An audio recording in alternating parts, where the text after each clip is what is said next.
Daily തോട്ട്സിലേക്ക് എല്ലാ സഹോദരങ്ങൾക്കും സ്വാഗതം. യോഹന്നാൻ സുവിശേഷം 10-ാം അധ്യായം 10-ാമത്തെ വാക്യം. മോഷ്ടിപ്പാനും അറുപ്പാനും മുടിപ്പാനും അല്ലാതെ കള്ളൻ വരുന്നില്ല, അവർക്ക് ജീവൻ ഉണ്ടാകുവാനും സമൃദ്ധിയായിട്ടുണ്ടാകുവാനും അത്രേ ഞാൻ വന്നിരിക്കുന്നു.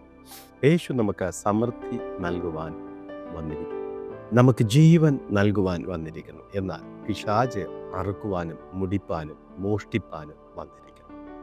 പിശാച് ഒരു ഭവനത്തിനകത്ത് പ്രവേശിച്ചു കഴിഞ്ഞാൽ ആ കുടുംബത്തിൻ്റെ നന്മകൾ മുഴുവനും മോഷ്ടിക്കും. പിശാച് ഒരു ഭവനത്തിനകത്തുണ്ട് എങ്കിൽ ആ കുടുംബത്തെ മുഴുവനും അത് നശിപ്പിച്ച് കളയും.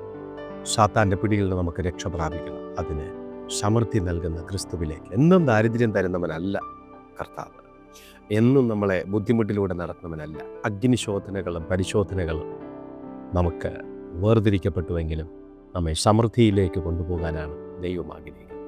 സമൃദ്ധിയായിട്ടുള്ള ഒരു ജീവന് വേണ്ടി, സമൃദ്ധിയായിട്ടുള്ളൊരു ജീവിതത്തിന് വേണ്ടി നമുക്ക് ആഗ്രഹിക്കാം. അത് ക്രിസ്തുവിലൂടെ നമുക്ക് ലഭിക്കും. പ്രാർത്ഥിക്കാം.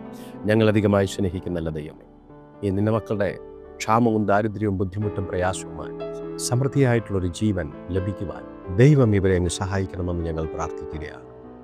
പ്രത്യേക പിശാചിൻ്റെ പിടിയിൽ നിന്ന് ഈ സഹോദരങ്ങളെ വിട്ടുവയ്ക്കണം. ഇനി കള്ളൻ കക്കാതെ വണ്ണം സൂക്ഷിക്കണം. ഇനി അവൻ അറുക്കുവാനോ മുടിക്കുവാനോ മോഷ്ടിപ്പാനോ അനുവദിക്കരുത്. അനേക നന്മകൾ നിന്റെ കുഞ്ഞുങ്ങളിൽ നിന്ന് ശത്രു അപകരിച്ചു. ഇനി ഒന്നും വിട്ടുകൊടുക്കാതെ ദൈവം സൂക്ഷിക്കും. ഞാനിവരെ അനുഗ്രഹിച്ചു പ്രാർത്ഥിക്കുന്നു. അവിടുത്തെ കൃപയിൽ അവരെ സൂക്ഷിക്കും. യേശുവിൻ നാമത്തിൽ തന്നെ ആമേൻ.